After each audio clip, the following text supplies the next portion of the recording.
ছাত্ৰ বন্ধুসকল, আজি তোমালোকলৈ লৈ আহিছোঁ এটি বিষয়, ৰাজনৈতিক দলৰ ধাৰণা আৰু প্ৰয়োজনীয়তা। আহাচোন এই বিষয়ে আমি কিছু কথা জানো। পাঠটোতনো আমি কি শিকিম? ৰাজনৈতিক দল আৰু গণতন্ত্ৰ, একদলীয়, দ্বিদলীয় আৰু বহুদলীয় ব্যৱস্থা, ৰাজনৈতিক দলৰ বৈশিষ্ট্য, ৰাজনৈতিক দলৰ কাম আৰু বিৰোধী দলৰ ভূমিকা। প্ৰথমেই আমি জানোচোন আহা ৰাজনৈতিক দল আৰু গণতন্ত্ৰৰ বিষয়ে। গণতন্ত্ৰ আৰু ৰাজনৈতিক দল দুয়োটাই এটা আনটোৰ পৰিপূৰক।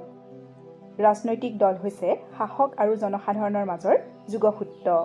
ই সৰ্বসাধাৰণক প্ৰশাসনৰ ওচৰ চপাই নিয়ে। এতিয়া আহোঁ একদলীয়, দ্বিদলীয় আৰু বহুদলীয় ব্যৱস্থালৈ। পৃথিৱীৰ প্ৰত্যেকখন গণতান্ত্ৰিক দেশতে দলীয় ব্যৱস্থাৰ প্ৰচলন আছে।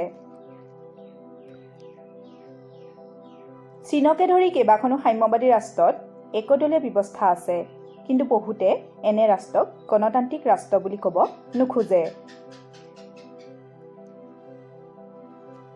ইংলেণ্ড, আমেৰিকা আদি দেশত দ্বিদলীয় ব্যৱস্থা আছে। দ্বিদলীয় গণতন্ত্ৰ থকা ৰাষ্ট্ৰ বহুদলীয় ব্যৱস্থা থকা গণতন্ত্ৰতকৈ অধিক সুস্থিৰ আৰু সবল।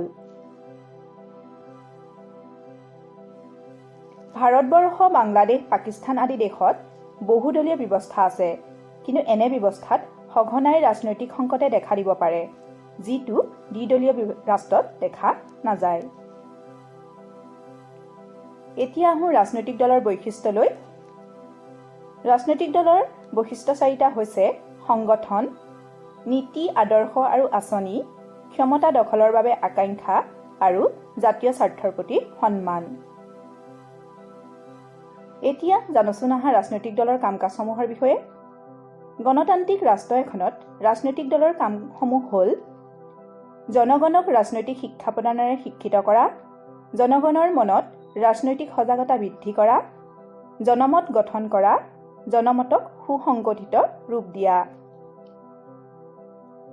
ইয়াৰ উপৰি গণতন্ত্ৰত জনগণে চৰকাৰ গঠন প্ৰক্ৰিয়াত অংশ লোৱাৰ পৰিৱেশ সৃষ্টি কৰাটো ৰাজনৈতিক দলৰ আন এক দায়িত্ব।